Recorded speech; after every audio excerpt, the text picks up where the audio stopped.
Welcome to Luca is a Billionaire, where the only thing I invest in is your answers. You begin now.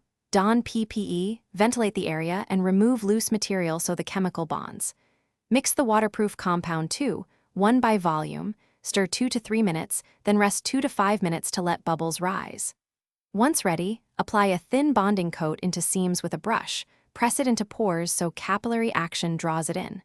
Make sure to work in 10–15-minute sections to avoid skinning. This keeps adhesion consistent and prevents wasted material. You now focus on building the membrane. Lay a 0.5 to 1 mm first coat and let it tack for 20 to 30 minutes. This improves intercoat adhesion.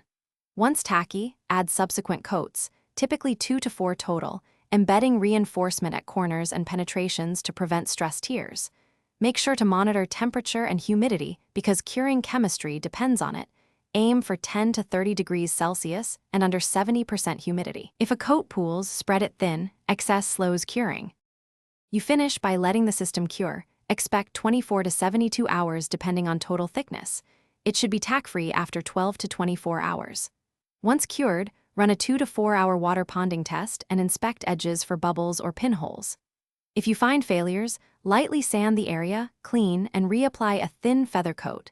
This is the key troubleshooting tip. Small defects are surface bonding issues, not material failure, so targeted repair restores continuity without stripping the whole membrane. Thanks for watching and please subscribe. It's the best investment you'll ever make.